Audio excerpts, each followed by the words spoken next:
আমাদের আগের বছর অ্যানিভার্সারির কথা আপনাদের সাথে অনেকবারই শেয়ার করে নিয়েছি, তার থেকেও বেশি শেয়ার করে নিয়েছি তুকভারের কথা। দার্জিলিং এর এত কাছে এরম একটা সুন্দর ছোট্ট গ্রাম যে থাকতে পারে, এ না দেখলে সত্যি বিশ্বাস করতে পারতাম না। একদিকে প্রাকৃতিক পরিবেশ, অন্যদিকে কাঞ্চনজঙ্ঘা, তার সাথে চা বাগান, সব মিলিয়ে এক মনোরম দৃশ্য সেদিনকে চোখের সামনে ভেসে উঠেছিল আমাদের। ডাইনিং রুমের প্রত্যেকটা কোণা আমাদের মন কেড়ে নিয়েছিল।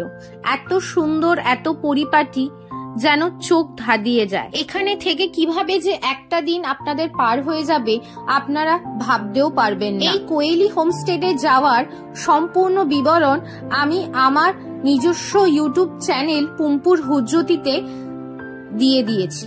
শহরের কোলাহল ছেড়ে দুদিন বা একদিনের জন্য অবশ্যই আপনারা তুকভারে আসতে পারেন।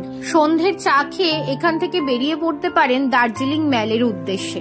সেখানে কিছুটা সময় কাটিয়ে আবার চলে আসুন এই কোয়েলি হোমস্টে। বাঙালিদের কাছে অফবিট ডেস্টিনেশন এখন মূল আকর্ষণ, আর সেই আকর্ষণকে মাথায় রেখেই আমরা বারবার বলবো আপনারা চলে আসুন তুকভারে, আর সাথে নিয়ে আসুন আপনাদের পছন্দের মানুষকে।